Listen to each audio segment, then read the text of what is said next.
Hello friends, welcome hour another blog.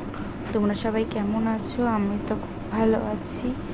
দেখো, আজকে সকালটা শুরু করলাম বিছানা গুছানোর থেকে।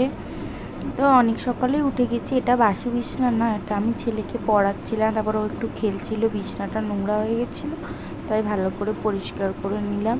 তারপরে এসে এখানে ভাত বসিয়ে দিলাম, আর ভাতে সেদ্ধ দেবে বলে উচ্ছে আর পেঁপেগুলোকে ভালো করে কেটে নিচ্ছিলাম। কেটে নেওয়ার পর ভালো করে এবার ধুয়ে ভাতের মধ্যে দিয়ে দেবো।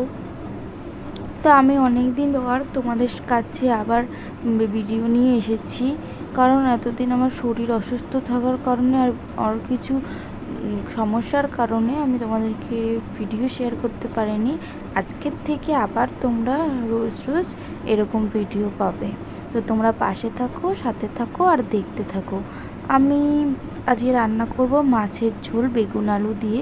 তার জন্য বেগুনগুলোকে কেটে নিলাম সরু সরু করে, একটু টমেটো কেটে নিয়েছি, তারপরে আলু কেটে নিলাম। আলু কাটা হয়ে যাওয়ার পর মাছটাকে আগের থেকে নুন হলুদ মাখিয়ে রেখেছিলাম, সেটাকে ভালোভাবে ভেজে নিলাম। উল্টে পাল্টে ভালো করে কড়া করে সব কটা মাছ ভেজে নেব। ভেজে নেওয়ার পর আমি আবার জানো একটু মাছ ভাজা কড়া করে বেশি করি না, মানে মিডিয়াম করি। বেশি কড়া করলে কী বলো তো, ঝোলে দিলে আবার শক্ত হয়ে যাবে, ওর জন্য আমি নরম করে করেছি। তো দেখো, আমি এপাশ ওপাশ করে মাছগুলোকে ভেজে নিচ্ছি। তারপরে একটু জল পিপাসা পেয়ে গেলো, জল খেয়ে নিলাম। আর গরমে পুরো অবস্থা খারাপ, সেটাই আমি বলছিলাম।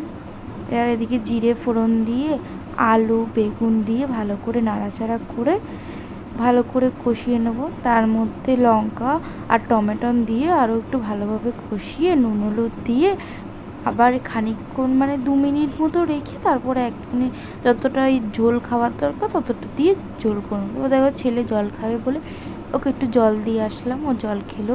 তারপর আমি দেখলাম কি সুন্দর ওয়েদারটা, বৃষ্টি পড়ছে, দারুণ। আমাদের দেখো রাস্তাটা পুরো ফাঁকা, কেউ ছিল না।